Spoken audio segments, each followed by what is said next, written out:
Hey guys, it's Mr. Schmidt here, and in this video, we're going to look at topic 2.6 market equilibrium and consumer and producer surplus. This would be pages 68 to 70, and then 461 to 473 in the textbook. So, really, what we're doing in this topic is putting supply and demand together. We've talked about them individually, demand especially, but now we're going to put them together in or on one graph. But to do that, I want to start with this word market. So a market is the interaction of buyers and sellers of a good or service, right? And this can be in person, this can be online, anywhere that someone is buying something and someone is selling something, physical space, digital space, you have a market. And that's really what micro is about in a lot of ways. Micro is really, how do individuals make decisions, but then also what goes on in markets as well. Market equilibrium, therefore, is when market supply and market demand intersect, right, or are equal to each other. So there has to be this negotiation process where buyers and sellers to come to an agreement on the price and how much is going to be sold, right? Because sellers are going to want a really high price, buyers are going to want a really low price. There has to be some agreement in the middle. Now, that agreement is not going to please every seller and it's not going to please every buyer. There's going to be sellers who can't afford to sell it at the price agreed on, and there's going to be buyers who can't afford to buy it at that price, right? If a Tesla costs $30,000, you know, some people may be able to buy it, other people may not, right? Even if that is the agreed upon price. So equilibrium quantity is the quantity of a good or service that ends up being sold in the market, right? You see that word equal in the word equilibrium, where supply and demand are equal. Equilibrium price is the price per 1 unit of the equilibrium quantity. So if there were 20 units sold, what would be the price of one of those units that's agreed upon? That is the equilibrium price.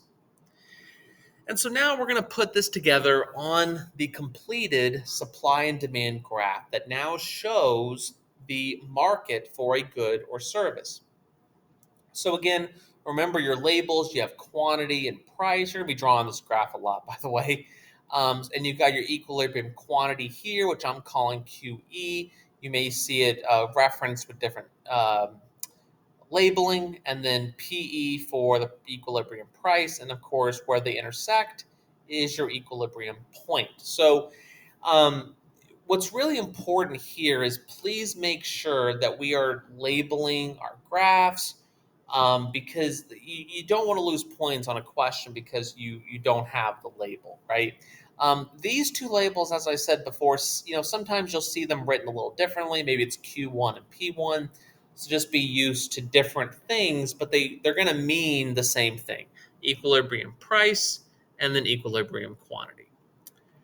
So consumer surplus is where I want to go next, and this another way of saying consumer surplus is consumer savings, right?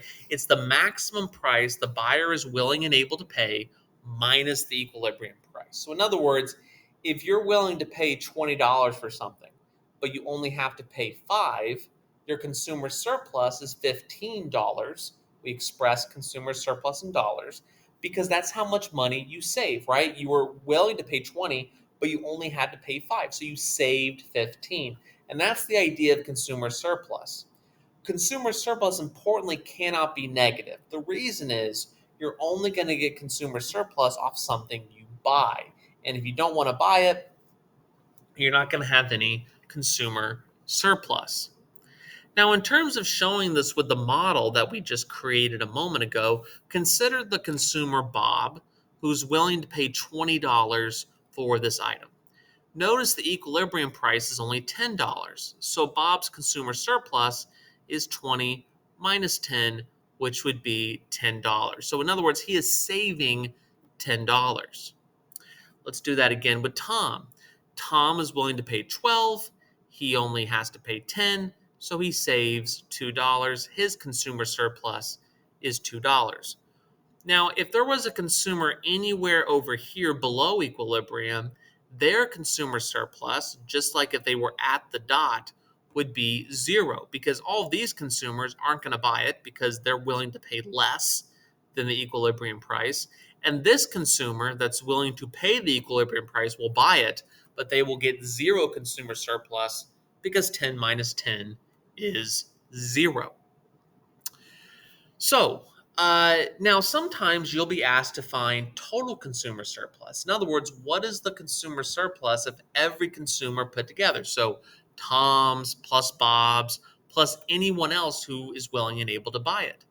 So to do that, they have to give you the maximum price here, and they have to give you the quantity.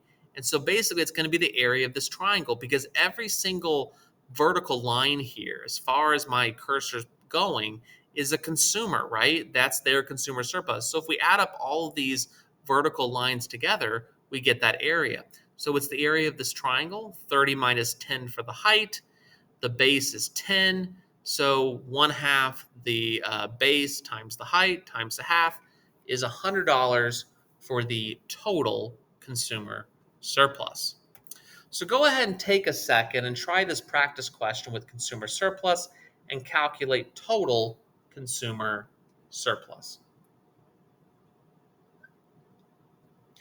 So the correct answer here is going to be $25. The base is 5, the height is 10, 1/2 the base times the height, $25.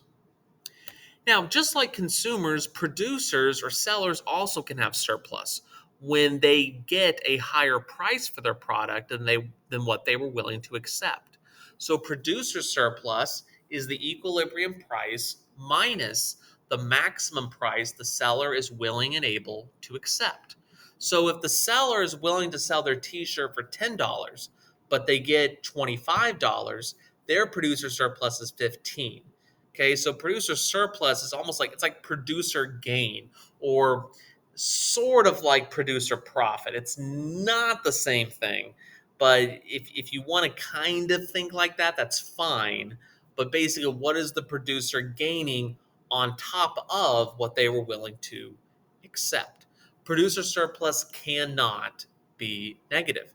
So we can look at it with the graphs. We've got Joe here willing to accept $5 for the product, but he gets 10, so he gains $5 because he was willing to sell it for less than what he actually had to sell it for. Do it again with Billy. Billy's willing to sell it for 8. He gets to sell it for 10, so he gains $2. And then, of course, we can do this with total producer surplus, where we find the area of the triangle that represents all of the sellers with these vertical lines. So the area of this triangle is 1/2 the base, which I guess, depending on how you look at it, is 10, and the height is 10. So it's 10 times 10 times a half, which is $50, however you want to look at that. And then, of course, go ahead and practice calculating total producer surplus with this question. And the answer is going to be $75, 30 times 5 divided by 2.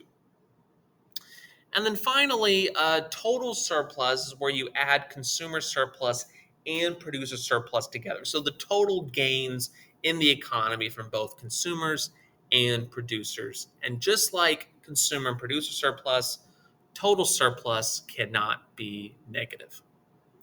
So that's all for this video on topic 2.6 with market equilibrium and consumer and producer surplus.